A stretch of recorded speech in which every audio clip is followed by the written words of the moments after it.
Assalamualaikum warahmatullahi wabarakatuh. Pada kesempatan kali ini, saya akan memaparkan infografis hasil kerja saya tentang penataan daerah dari tugas pemerintahan daerah. Sebelum itu, perkenalkan nama saya Pb Wayasirni Amdiani, NPM S01202039, Prodi Administrasi Pembangunan Negara kelas 3B.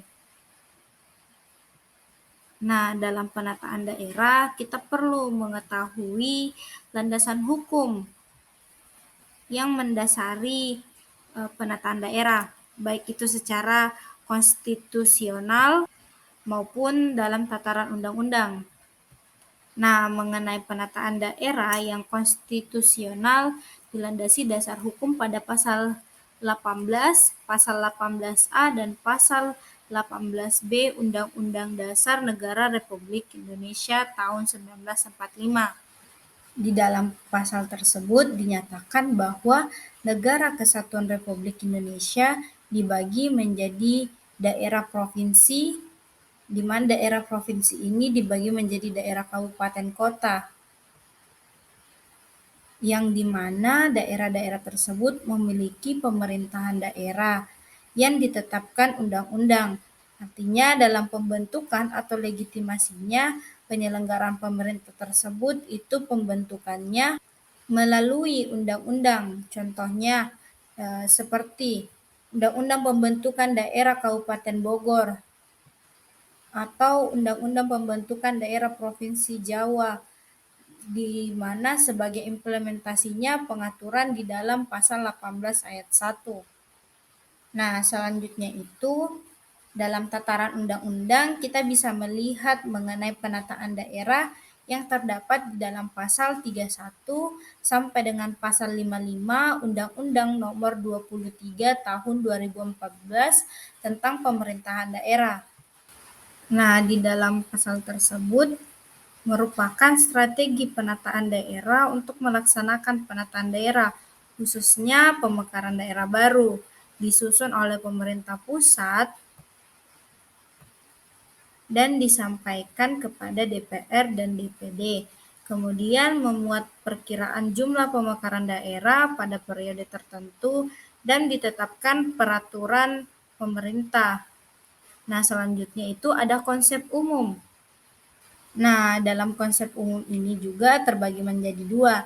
Yang pertama itu pembentukan daerah, di mana pembentukan daerah ini adalah penetapan status daerah pada wilayah tertentu. Status di sini maksudnya adalah daerah tersebut sebagai daerah otonom, atau misalnya suatu daerah diberikan status keistimewaan atau kekhususan, di mana pemahaman pembentukan daerah ini adalah ketika adanya penetapan satu daerah di suatu wilayah tertentu. Nah, selanjutnya itu daerah persiapan. Daerah persiapan ini adalah bagian dari satu atau lebih daerah yang bersanding yang dipersiapkan untuk dibentuk menjadi daerah baru. Jadi tidak semerta-merta seketika daerah itu mengajukan usulan pembentukan daerah otonom dia langsung diberikan status sebagai daerah otonom, tetapi perlu ada fase di mana daerah itu diajukan tersebut ketika sudah akan menjadi atau akan disiapkan sebagai daerah otonom itu perlu melalui fase daerah persiapan. Kita bisa memperhatikan atau cek lagi di mana di dalam Undang-Undang 23 tahun 2014. Nah, adapun grafis dari jumlah daerah otonom di Indonesia yang mengalami perkembangan dari daerah otonom dari tahun 1999 sampai 2012, di mana perkembangannya ini pada jumlah daerah itu selalu mengalami peningkatan. Kemudian dari kabupaten atau kota juga mengalami peningkatan, serta provinsi yang mengalami peningkatan tetapi tidak terlalu signifikan. Nah, selanjutnya itu adapun tujuan penataan daerah berdasarkan Undang-Undang 23 tahun 2014, di mana yang pertama itu mewujudkan efektivitas penyelenggaraan pemerintahan daerah, mempercepat peningkatan kesejahteraan masyarakat, yang ketiga mempercepat peningkatan kualitas pelayanan publik, Yang keempat, meningkatkan kualitas tata kelola pemerintahan.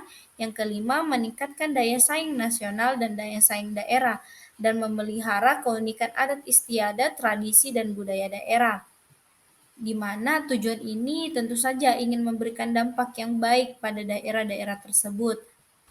Nah, adapun kepentingan strategi nasional, yang pertama itu pembentukan daerah, di mana berdasarkan pertimbangan strategi nasional berlaku untuk daerah perbatasan, pulau-pulau terluar, dan daerah tertentu untuk menjaga kepentingan dan kedaulatan negara kesatuan Republik Indonesia. Yang kedua itu penyesuaian daerah, di mana berdasarkan pertimbangan kepentingan strategi nasional berupa perubahan batasan wilayah daerah dan pemindahan ibu kota. Nah, yang selanjutnya itu desain besar penataan daerah, di mana seperti yang saya sebutkan awal, ya ini merupakan strategi penataan untuk melaksanakan penataan daerah, khususnya pemekaran daerah baru yang disusun oleh pemerintah pusat dan disampaikan kepada DPR dan DPD, dan memuat perkiraan jumlah pemekaran daerah pada periode tertentu dan ditetapkan dengan peraturan pemerintahan. Nah, selanjutnya penataan daerah, Undang-Undang Nomor 23 Tahun 2014 tentang Pemerintahan Daerah ini terbagi menjadi penataan daerah. Kemudian penataan daerah ini terbagi menjadi dua, yaitu pembentukan daerah dan penyusunan daerah. Di mana pembentukan daerah ini terbagi menjadi dua lagi, yaitu pemekaran daerah dan penggabungan daerah. Nah, itulah tadi yang dapat saya jelaskan. Apabila ada salah-salah kata dan kesalahan mohon dimaafkan. Wabillahi taufiq wal hidayah. Wassalamualaikum warahmatullahi wabarakatuh.